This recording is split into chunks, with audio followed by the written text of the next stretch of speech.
All right, all, we're going to give it another couple of seconds and then we'll get started.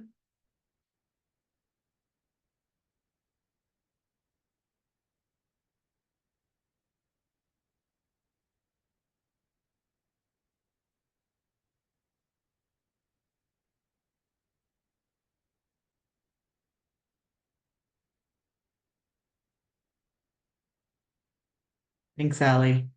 Hi, everyone. Welcome. Please, we have a big group today, so we can't do introductions all together, but we would love to know who all's in the room. So please go ahead and introduce yourself in the chat. Um, Name, pronouns, and what's your favorite cold weather comfort food? So I'm Max Mason de Faria. I use they, them, their pronouns. I am on staff with the Food Policy Council. I'm our policy and civic education manager. And my favorite cold weather comfort food is definitely going to have to be orange soup. Anything with sweet potatoes, butternut squash, all of your favorite orange vegetables. Way to go and stay warm in the summer. But nope, in the winter. I guess in the summer too, if you wanted to stay warm in the summer. So this session today is a part of a monthly series we've had ongoing since August that shares different policy information and materials for folks to learn about and learn how to be engaged in the food system.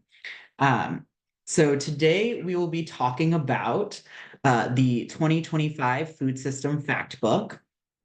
And we will go a little bit over who we are. We'll talk about the fact book and what's in it, as well as discuss using the fact book and some of the opportunities there.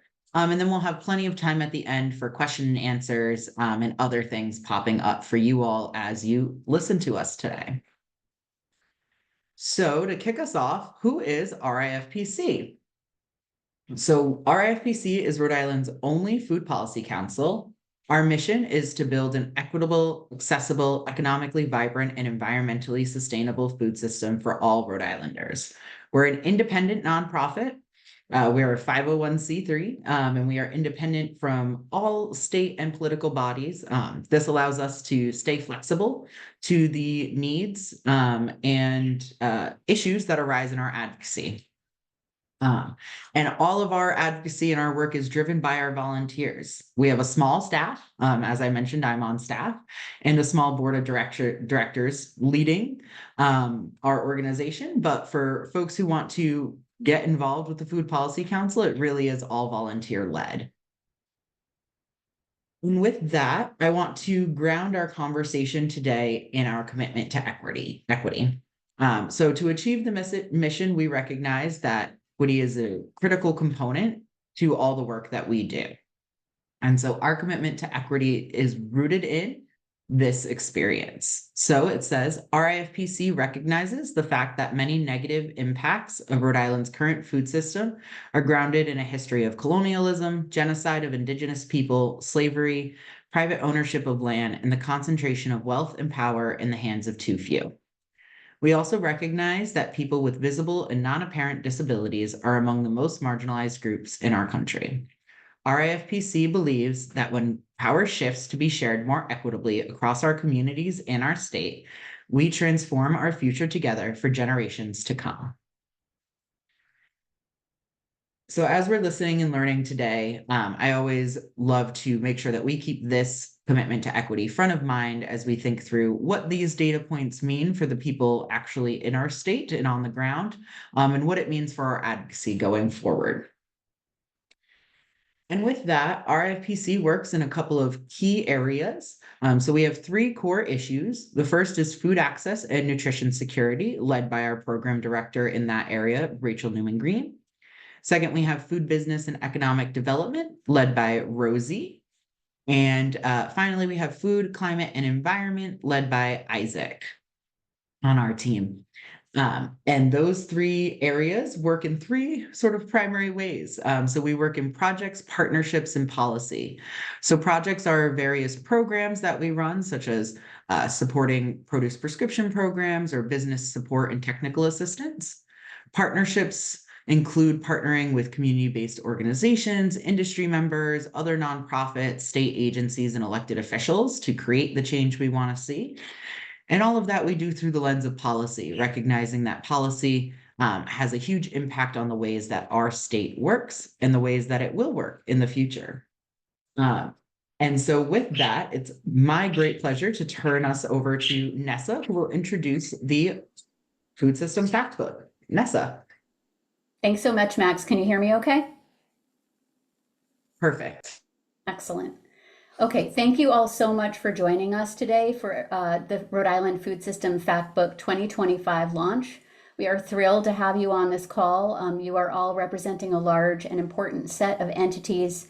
We've had state agencies, food rescue organizations, academic institutions, and healthcare entities sign up, as well as community-based organizations and foundations, lenders and funders, congressional delegation staff, groups that focus on children and housing and other critical issues, and also farmers, business incubators, state legislators, reporters, and nonprofit leaders across Rhode Island, and some friends from other New England states. Welcome to all of you. I think this is how it should be. The food system is large and complex, and every Rhode Islander interacts with it every day. So we all should be informed about it and have access to information, metrics, data, indicators that help us contextualize it in our work. Thank you for making time to join us. This fact book is our primary annual publication.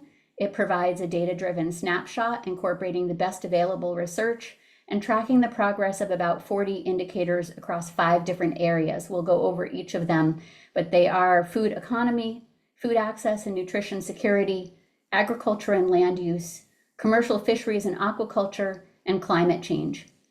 These PowerPoint slides will be available for you to download, and I think Ali will actually be sending a link out to you after our webinar today. And then the fully updated fact book will be available for download in just a couple of weeks. We'll also have hard copies available this year upon request. So to get on the list for a hard copy, you can just email info@rifoodcouncil.org. Please put fact book in the subject line and your name and mailing address in the body. Finally, all of this data is available in an interactive format on our online dashboard, and that's being updated as well, and it's available at rifoodcouncil.org/data dashboard. So before we get started with actually diving into the data, I want to share a little information about the data. First, it is available from it's coming from publicly available sources, mostly federal sources, but some state sources. Second, you as leaders across sectors can use this information. And we have a couple of ideas just to kind of whet your appetite. You can use it to help set strategic goals for your organization, to establish measurable objectives for your projects and programs, to add key facts to grant proposals, to emphasize trends during public speaking opportunities, and to support your views and testimony at the State House. I'm sure that you'll all be able to think about other ways to use this data to help you going forward as well, in addition to these quick ideas. I also want to note that we have a key features section here. Our charts online are interactive. Of course, they won't be in the PowerPoint, but they are online in the dashboard. We regularly update the data, and we also have provided an easy to understand description for every single piece of information that we are presenting. That'll be the case in the fact book, and it will also be the case in the data dashboard update. Importantly, I want to note that we indicate what we call big picture trends throughout. So we indicate positive trends with green arrows, whether they're positive in an upward sense, meaning an employment increase, or positive in a downward sense, like greenhouse gas emission reduction, and negative trends in red arrows. As this is our second year, we're also able to point out some trends between last year and this year. Finally, I want to note that just on a technical note that we have done some dollar value adjustment for inflation to 2024 dollars. So you may see things in this that for 2024 that are different from last year to this year, and that's because we did an inflation adjustment. Another new feature this year is that we have a special equity and justice metrics session. It's going to be at the front of our fact book, and we're going to start with a sample of those metrics today. After that, we'll move into metrics related to food economy, food access, agriculture and land use, fisheries, and food and climate change. So in terms of equity and justice, really looking across all of our different 5 pillars, we were able to find demographic information that revealed inequities based on race, ethnicity, gender, educational attainment, place of residence, and other variables. And we picked out a few of those to share with you up front. First is median household income by race and ethnicity.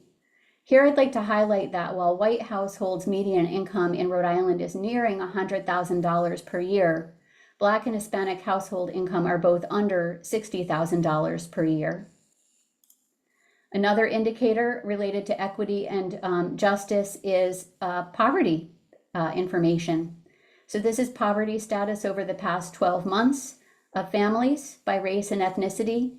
And as you can see here, while only 4% of white families in Rhode Island were living in poverty over the past 12 months, more than 10% of all other groups, save Asian, were above a 10% poverty rate in our state. Finally, for the equity section, I want to take a quick look at our farming population. In the most recent National Census of Agriculture, which is done every 5 years by the USDA, out of a total of 1,900 producers, there were 54 non-white farmers who were recorded. While this is an improvement over data collected 20 years ago, when there was only 1 non-white farmer recorded, it still indicates a critical disparity in access to farmland and access to the ability to farm in our state. So next we're going to take a look at our food system's economy and ask whether or not we're moving in the right direction. Key statistics slides will be at the start of each section, and what we're doing here is showing you what was in the 2024 fact book, what is in the 2025 fact book, and then also sharing long-term trends. So here you can see that food system employment went up slightly this year, which follows the long-term trend. Same with food businesses and also total sales. So all of these 3 metrics followed longer-term positive trends. You can also see here that there was only a very small increase in median hourly wage. It's still quite low. And we all know that food costs have been up recently. They have gone up several $100s. So this is not a good combination. That median hourly wage really hasn't moved very much. Finally, I want to indicate that grocery store market consolidation is very intense in our state, with one company owning over 40% of the stores. This is more concentrated than grocery store market concentration in most other states, and we'll take a closer look at it a little later on. The next slide shows total and food system employment. So here you can see that both total employment in Rhode Island, which is blue plus yellow, and food system employment in Rhode Island, which is just the yellow, showed a continuing increase over last year. And that although we are still in a post-pandemic period, both total and food system employment now do exceed pre-pandemic levels. The next slide is a closer look at just food system employment with our new data for 2023. So when looking at that increase, this is like the yellow piece from the last slide close up and made multicolor, we do want to note that while we have seen growth, agriculture and fisheries employment has actually decreased. We also want to note that a big chunk, which is the food service jobs, which account for the majority of food system jobs, are typically some of the lowest paid jobs in the state. The low pay of these jobs and the resulting economic hardship that people doing them face disproportionately impacts people of color. The next slide is showing the economic impact of Rhode Island's food system across different parts of the sector. So I'm not going to spend a lot of time on these slides. Again, you will have access to them later, but what I want to point out here is that when you look down the different sectors for our employment numbers, you can see that the largest part of the sector by far is food services. That's followed by grocery stores, then food manufacturing, wholesaling and distributing, and then agriculture. So this is a note that you probably wouldn't notice, but between the last slide and this slide, it's a little bit different for farmers and hired farm workers. just because the economic census and the census of agriculture aren't always aligned for that. That data isn't available every year for that. On the next slide, we're showing median hourly wages for food system occupations. So this is an unusual looking chart, but what I want to share is that food service and prep is the blue dot, and it's showing you that it is barely over minimum wage. So the red line is the minimum wage line. So, and you can see that food prep and serving is right on that line, which is what you would expect. But what you might not know is that when you look at the green and orange lines, they're showing you the living wage. And so if you want to have a living wage in our state, you can't just be making under that wage. You can see there are many gray dots as well in that area, and they're all below the living wage for our state. Finally, for this section, as promised, we're going to take a look at the estimated market share of grocery stores in Rhode Island. As we just went over, the food economy is made up of a lot of different parts, and grocery stores are a big one. I also mentioned before that there's a lot of consolidation in our state, and frankly, a lot of anti-competitive practices in this part of the industry. About 80% of state markets are less consolidated than Rhode Island. Only about 20% are more consolidated. And one company, which is Ahold Delhaize, which owns Stop and Shop, makes up more than 40% of the market. So just to note, grocery consolidation is considered to be a negative because it significantly reduces competition in the market, which can lead to higher prices for consumers, lower wages for workers, decreased quality of products, less variety of options. These are all things that are a general result of grocery store consolidation. So on that note, we'll move into food access and security. I want to note that much of this data was originally shared in the Rhode Island Community Food Bank's wonderful annual status report on hunger, which was released in late 2024. So in the key stats slide, I want to show that over the past year, the poverty rate went down as pandemic recovery continued, but the food insecurity rate went up. So in Rhode Island, as in the rest of the country, really not a lot of progress has been made in reducing poverty or increasing food security. And that's true as a long-term trend. We look over the last 20 years. You can also see here the very marked increase in people served by the Rhode Island Community Food Bank and its partners, going from 77,500 to 84,400 between 2024 and 2025. And that is also part of a long-term increase trend. I think the next slide might actually be a duplicate, so you can skip that one.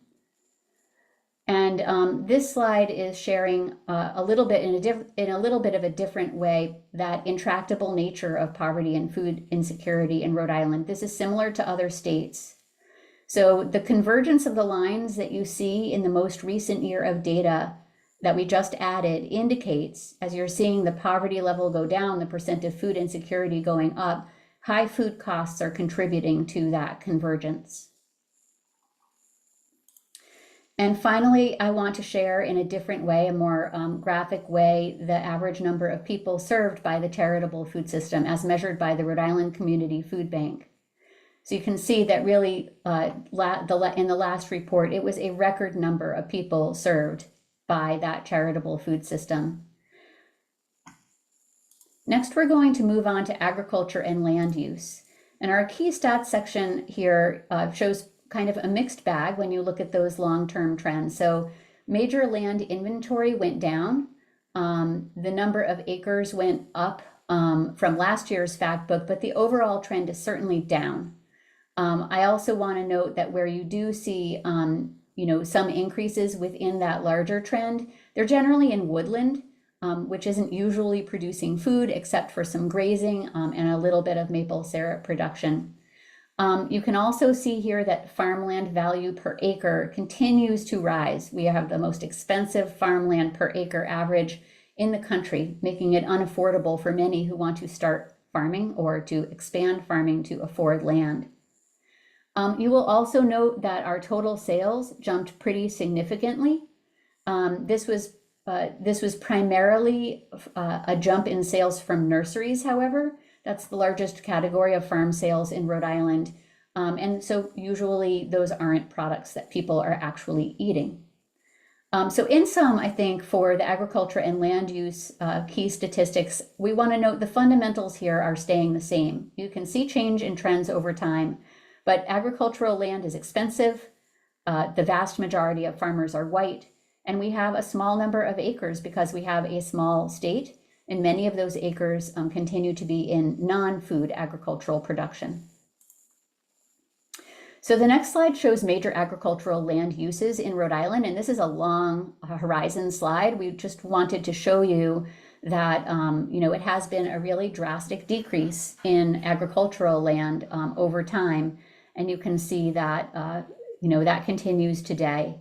This chart removes the acres committed to woodland, so it shows how agricultural land in food production has decreased, and really just overall over the past 50 years, it has overall land in agriculture has plummeted.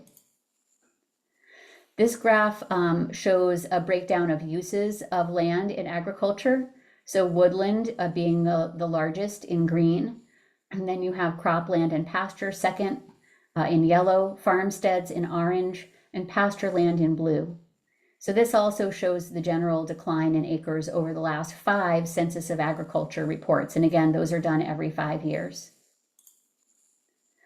The next slide shows agricultural sales. And what we are sharing here is that, we are quite invested in edible land products. So greenhouse, nursery, floriculture products.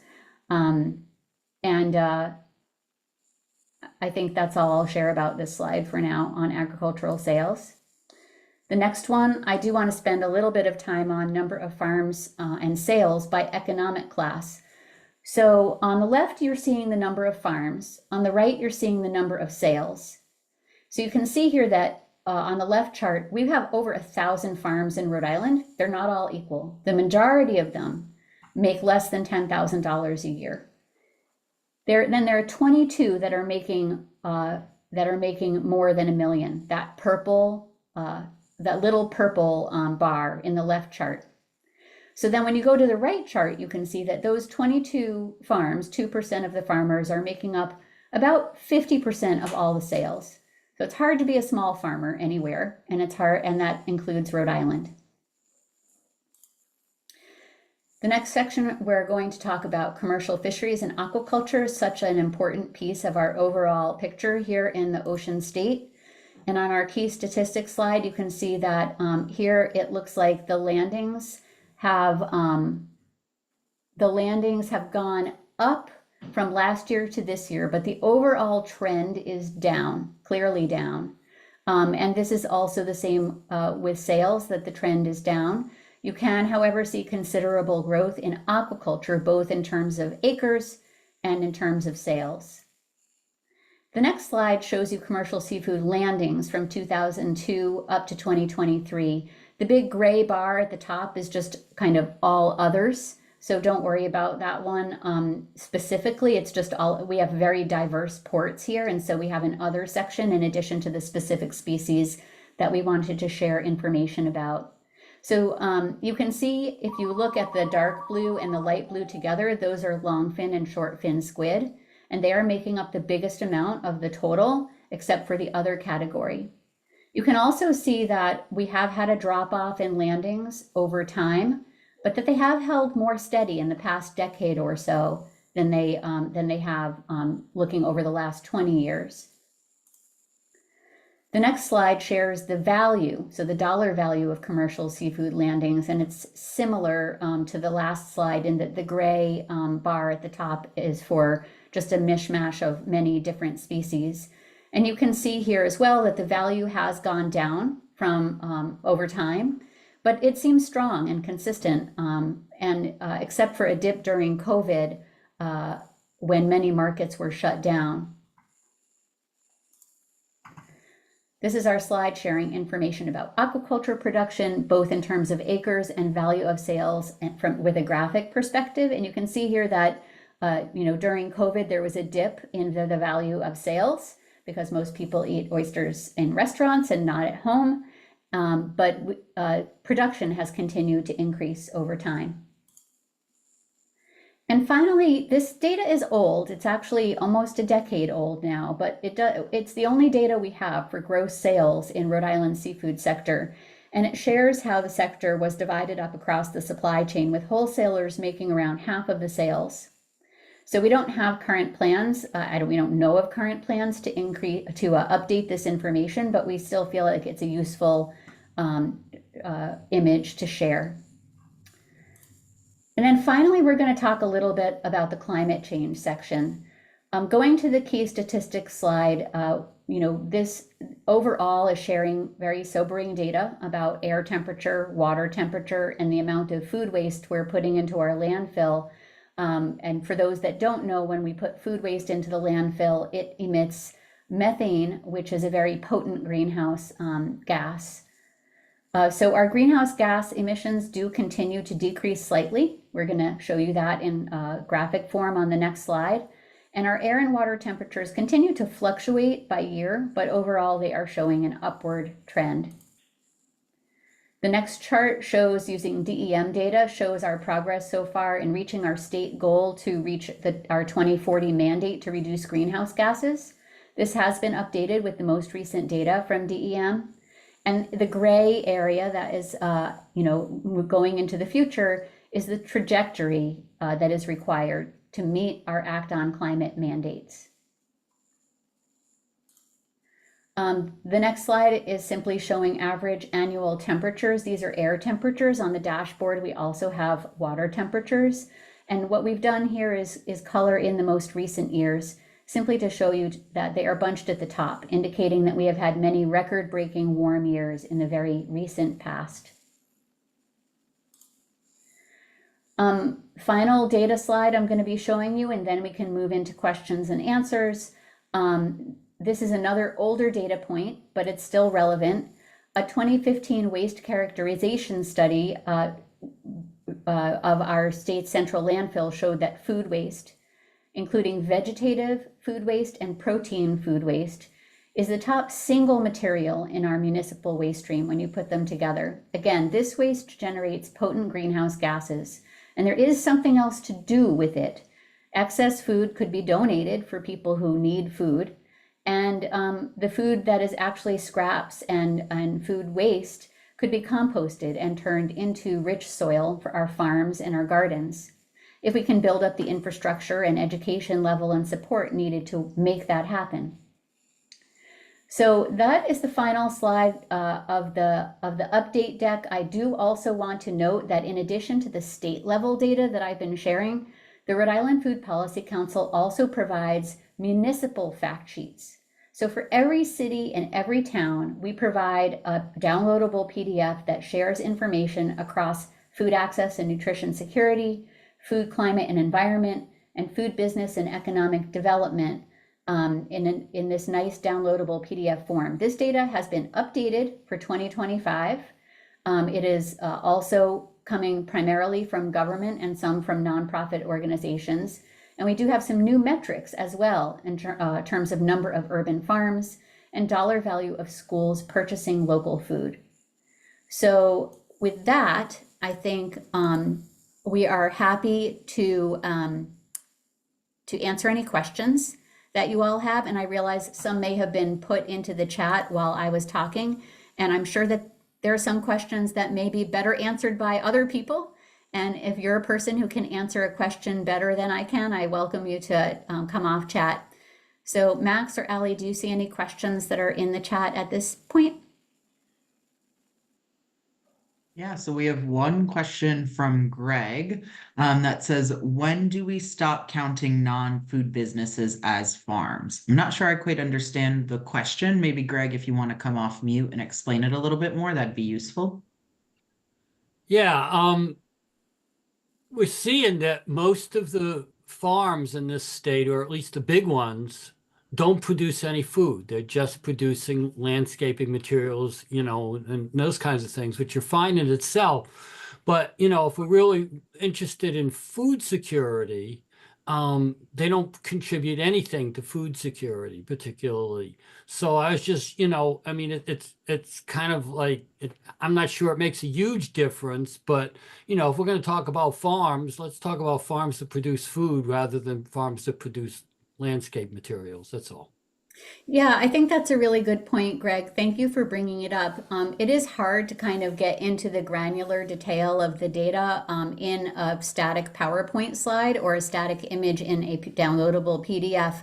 But if you go to the online dashboard, you actually can find the specific number of different types of farms for each year, and you can actually find that down to the county level as well. But the point is well taken, and I do think that in our descriptions of the data being presented on the dashboard and in the fact book, we do indicate as clearly as we can that many of these farms are not producing any food. Although we do know that there are at least a couple of landscaping organizations that do contribute to food in terms of growing specifically for Hope's Harvest program of Farm Fresh Rhode Island, and allowing gleaning and other types of smaller scale food production within their larger business that's primarily not food production. Any other questions?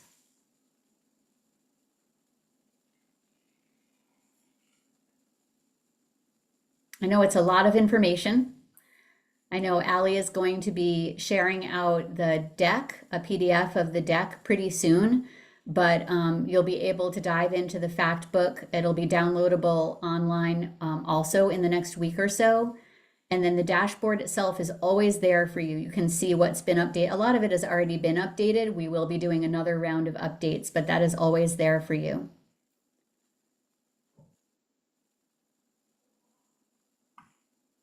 So I have a question, if I might. Absolutely. Doug Victor, and I'm the lead gardener of a 50-plot community garden in Providence, Peace and Plenty. Hello, everybody, and thank you for your good work. And I'm very, very impressed with how the Rhode Island Food Policy Council has developed itself over the last decade or so. And so thank you for that.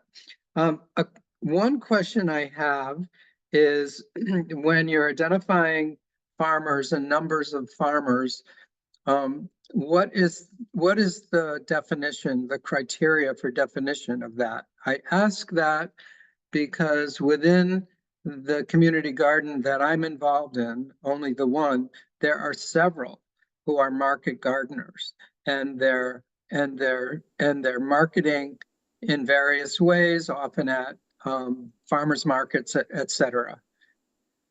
Yeah, great question, Doug, and thank you for the kind words.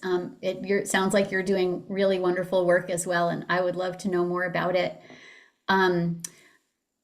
We aren't making a value judgment about that. We're using the definition that was developed by USDA, and somebody correct me if I'm wrong, but I think it's $1,000 in sales per year. And then in order to be counted, you also have to respond to, to be counted by the census, you have to respond to the census.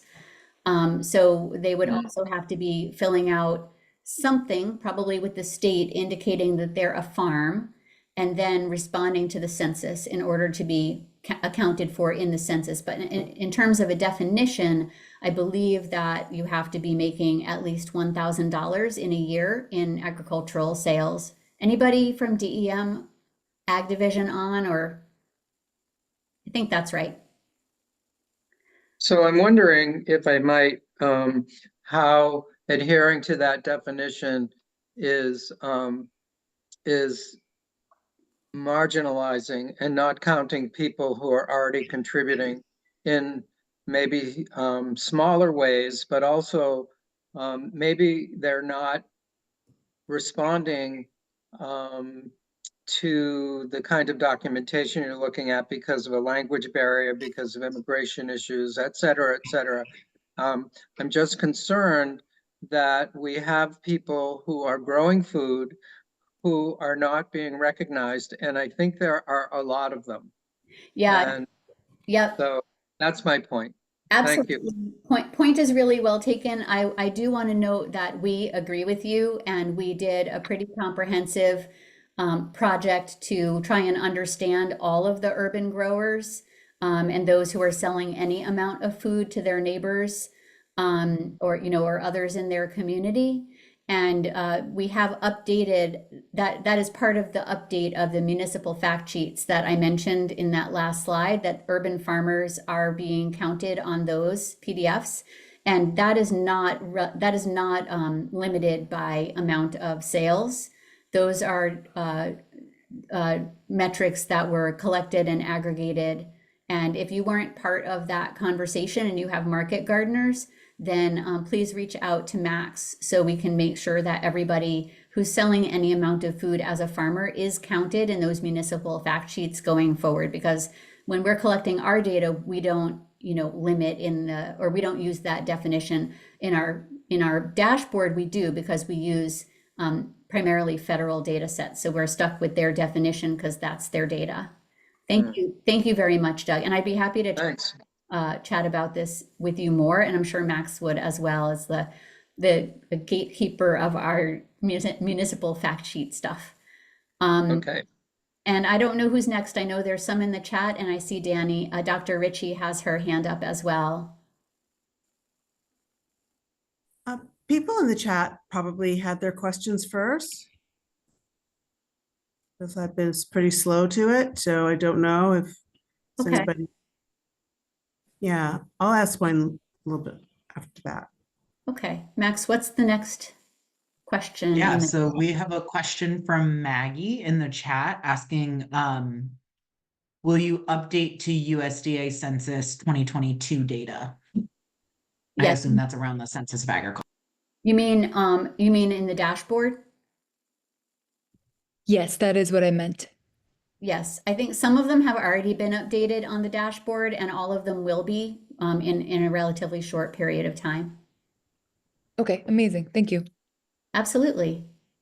Were there any other questions in the chat, Max, or should we go to Dr. Ritchie? All right, Dr. Ritchie. So I'm thinking of, it's great, like the discussion around food insecurity, and then showing how many people have gone to the food banks and the poverty level, because it's so problematic, the measurement of poverty, and then to see how much need there is. And I wonder, I'm often looking at the Rhode Island, the Economic Institute of Rhode Island, and they just had their new standard of need come out at the end of October, which showed that for a single parent household with 2 children, that to meet their needs, it is $83,000 a year, which is up from 60,000. Might not have the exact 2 years ago, which is crazy, 30% increase. And I'm just wondering how we can have a measurement that, because it's obvious that just to say that we have less poverty is ridiculous. And because it's, based on the federal poverty line, so that when you're looking at food and you're looking at the burden on people, I'm wondering how we can make that more clear about how the poverty level and even some of the food insecurity doesn't really address how many people are really struggling and burdened. Yeah, I appreciate you bringing that up. I think that the work that the Economic Progress Institute does and has done in development of that standard of need is incredibly important. And I think that should be a conversation with them about how we can improve what we're doing, and also share information about each other's, approach, so that we can better integrate their approach into our dashboard, and also refer to what they're doing more, just like we try to do with the kids count. I think that the organizations that are collecting and sharing data at this level in the state probably need to be better coordinated and have more in-depth conversations about how we can all help to leverage each other and inform each other's work. So I appreciate your bringing that up, and I'm making a note of it.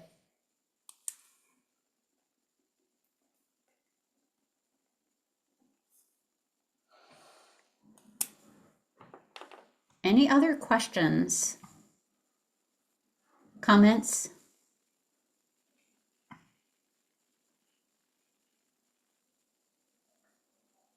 I want to give you guys ample time because I know that it feels like a Monday, even though it is a Tuesday. Okay, I think we're good then. Max, did you have any final words for today? No, just thank you all for coming and asking great questions. We're super excited to get to release this data and share it with you all. And of course, if you have questions after the event, please feel free to reach out and we're more than happy to try to answer them. Thank you, everyone. Thank you.